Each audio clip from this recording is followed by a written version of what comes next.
কোনো দেশে অভ্যুত্থান হলে তো ওই দেশের রাজনৈতিক প্রতিষ্ঠান থেকে শুরু করে রাষ্ট্রীয় প্রতিষ্ঠান অনেক কিছুই নড়বড়ে হয়ে যায়। অভ্যুত্থানের পরে অনেকগুলো সংকট দেখা দেয়, ওই দেশে আর্থিক সংকট দেখা দেয়, সামাজিক সংকট দেখা দেয়, নিরাপত্তার সংকট দেখা দেয়। আমার প্রশ্ন হলো 2 বছর পার হয়ে গেছে, নতুন সরকার এসছে, এখন পর্যন্ত দেখবেন যে বিদেশ থেকে আমাদের যে শ্রমিকরা তাদের জায়গাগুলো সংকুচিত হয়ে গেছে, তাদেরকে ফেরত আসার একটা শঙ্কা তৈরি হয়ে গেছে, সাথে যুক্ত হয়ে জ্বালানি সংকট, নিত্যপণ্যের বাজারে চরম ঊর্ধ্বগতি। আসলে এখন পর্যন্ত কি শুধুমাত্র সংবিধান নিয়ে আমরা বসে থাকবো, না এগুলো নিয়ে কথা বলবো? সংকটটা কোথায়? আপনাকে অনেক ধন্যবাদ, মঞ্জু ভাইকে অনেক ধন্যবাদ। বিষয়টা হলো যে দৃষ্টিভঙ্গি একটা বড় বিষয়। এখন আমাদের সমস্যাটা হয়ে গিয়েছে কি, আমরা শুরুতে গুলিয়ে ফেলেছি অভ্যুত্থান নাকি বিপ্লব।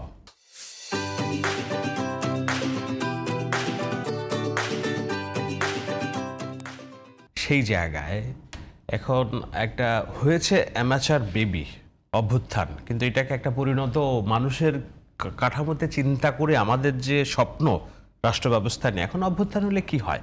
অভ্যুত্থান হলে পুরনো রাষ্ট্র একদম ভেঙে ফেলে দেয়, একদম ভেঙে ফেলে দেয়। দুঃখিত, মানে বিপ্লব হইলে। তো সেই বিপ্লব, আপনি রুশ বিপ্লব দেখেন, ইরানি এখন যে বিপ্লব চলছে কন্টিনিউ করছে, দীর্ঘ আন্দোলন, সেটা একটা 15, 16, 17 বছর একটা সশস্ত্র আন্দোলনের মধ্যে হয়।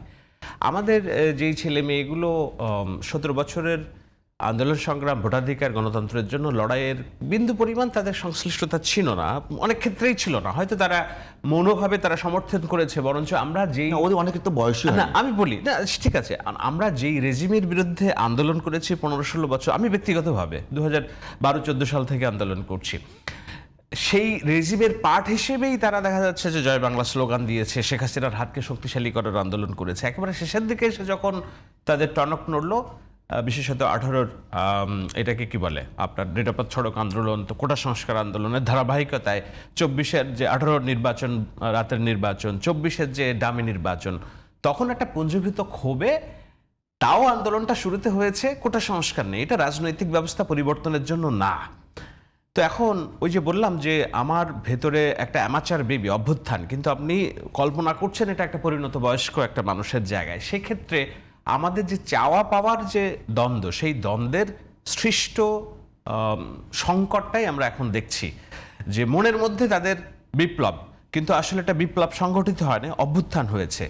সেই কারণে তাদের যে আকাশ কুসুম চিন্তা ভাবনা, আমি বলি একদম উদাহরণ দিয়ে, ঐক্যমত্য কমিশনের একজন সিনিয়র মোস্ট রাজনৈতিক গুরু, যিনি বাংলাদেশের রাষ্ট্র কাঠামো সংস্কারের জন্য আন্দোলন করেছে, আমার সাথে তার সাথে একদিন বিতর্ক হইল। তো তার কথা হলো যে পেরিফেরিয়াল সংস্কার একটা দেশের কোনো পরিবর্তন আনে না, সংস্কার বলতে আমূলে বদলে দিতে হবে একটা দেশকে।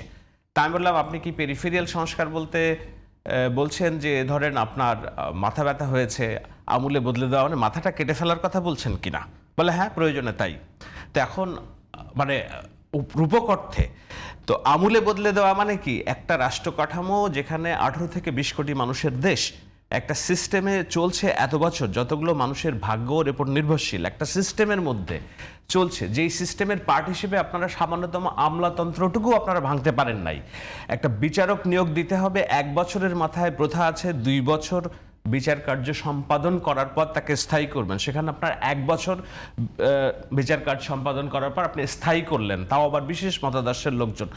আপনারা 2টা বছর যে ভ্যারেন্ডাটা ভাজলেন, সেই ভ্যারেন্ডা ভাজার মধ্য দিয়েও তো রাষ্ট্রের বেসিক সংস্কারের কথা আপনারা নিজেরা কল্পনা করতে পারেন নাই। সেখানে একটা স্বাধীনতার পর থেকে যেটা এত লক্ষ লক্ষ মানুষের রক্তদানের মধ্য দিয়ে যে রাষ্ট্র ব্যবস্থা, সেই রাষ্ট্র ব্যবস্থা গড়ে উঠেছে, যেখানে 18-20 কোটি মানুষের ভাগ্য নির্ভরশীল, সেটার আপনি মাথা কেটে দিবেন, সংবিধান ফেলে দিবেন, আপনি সব কিছু ভেঙে চুরে দিবেন, আপনি একটা ভাগাড়ে পরিণত করবেন। ওনাদের মননে ওটা ছিল, কিন্তু ওনারা সক্ষম ছিলেন না।